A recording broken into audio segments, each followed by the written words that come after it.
Fala, seus animais irracionais, livres, iguais, fraternos.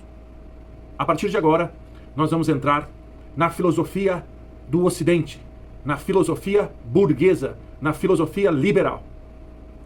Mas antes, a gente tem que fazer algumas introduções. A primeira introdução que a gente vai fazer é sobre a própria definição de filosofia. Então, sejam bem-vindos. Nós vamos dar continuidade à nossa playlist de ideologias. Se vocês não viram os vídeos anteriores, vejam aqui abaixo na descrição os vídeos anteriores. Ok? Preparados para entrar no mundo da burguesia? Então vamos lá. A partir de agora. O que a gente pretende fazer aqui agora é dar uma definição de filosofia que seja útil e que sirva para a gente pensar e para a gente refletir sobre as ideologias. Não apenas o liberalismo, mas as próximas ideologias que virão depois dela, ou dele. Então, a partir de agora, a gente vai tentar definir de forma útil, prática, aplicável a filosofia.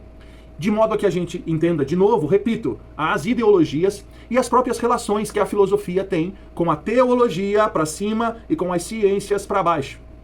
Então, a partir de agora, vamos ver quais são as partes dessa definição útil, prática, aplicável da filosofia. A primeira parte da definição de filosofia é a teologia.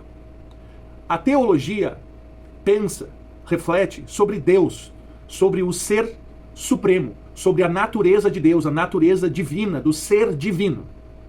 Se a gente quiser ampliar isso e não ficar apenas em Deus, a teologia reflete sobre o fenômeno do sagrado.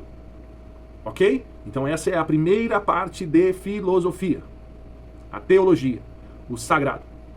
A segunda parte da definição de filosofia é o próprio ser humano, enquanto ser racional, pensante e falante.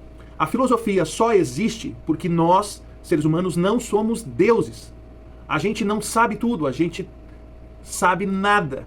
É por isso que a gente pensa, que a gente vai em busca do conhecimento. É a busca do saber, a busca da sabedoria. Isso que é a filosofia.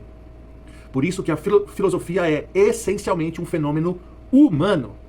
Deus não filosofa, apenas o ser humano. Porque Deus sabe tudo. Nós, em contrapartida, não sabemos nada. Ao contrário de muita gente por aí, né? Mas não vamos entrar nisso.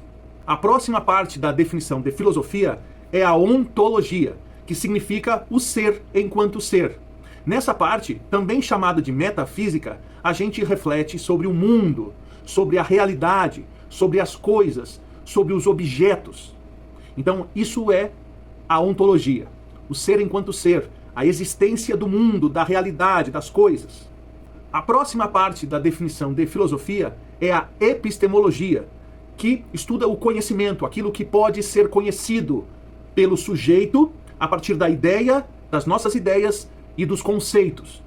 Então, se a ontologia estuda o mundo, a epistemologia estuda o sujeito, aquilo que pode ser conhecido e aquele que conhece.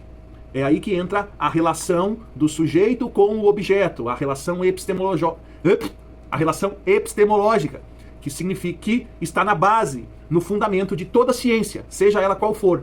Toda ciência é a relação de um sujeito que conhece e um objeto a ser conhecido.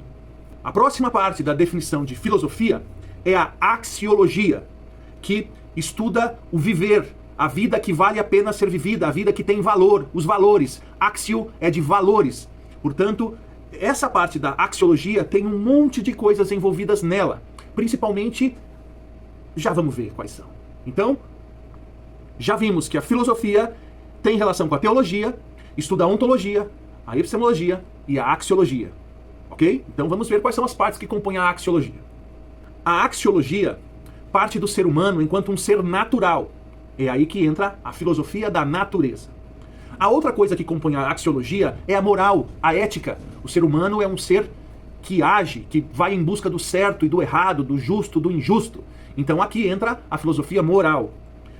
Também entra a nossa forma de viver juntos, a política. O ser humano é um ser político. É aqui que entra a filosofia do poder, a filosofia política. O ser humano é também um ser jurídico. Aqui entra a filosofia do direito. Também é um ser econômico, filosofia da economia. Aqui também entra, é um ser social, filosofia da sociologia, é um ser cultural, filosofia da antropologia, é um ser temporal, filosofia da história, é um ser territorial, filosofia da geografia, é um ser mental, filosofia das ciências da psique, psicanálise, psiquiatria, psicologia, é um ser educado, aqui entram todas as ciências da educação, e, por fim, é um ser linguístico, aqui entra a filosofia da linguagem. Portanto, a axiologia, aquela parte que nós vimos da filosofia, envolve tudo isso. Vejam como o ser humano é complexo. Ele é um ser humano natural, moral, político, jurídico, econômico, social, cultural, histórico, geográfico, psicológico, educado e linguístico. Portanto, galera, nós já estamos chegando a quase 10 minutos de vídeo aqui. Portanto, a filosofia estuda a ontologia, a epistemologia, a axiologia e a relação de tudo isso com a teologia e com as ciências. É por isso que, atualmente, a filosofia está na base do trânsito e da mistura da filosofia com a teologia, da filosofia com as ciências, das ciências com a teologia, das ciências entre si, naquilo que se convencionou chamar intertransmultiversalidade, intertransmultidisciplinaridade, intertransmulticulturalidade, intertransmultietnicidade, intertransmultigeneridade do gênero, intertransmultirracialidade da raça. Portanto, o que a gente tentou fazer aqui é pensar sobre uma definição útil, que seja prática, aplicável da filosofia, que nos permita pensar toda essa complexidade de temas que nós vimos aqui hoje. E a partir de agora, nós vamos ver como que isso se aplica na filosofia por excelência do Ocidente.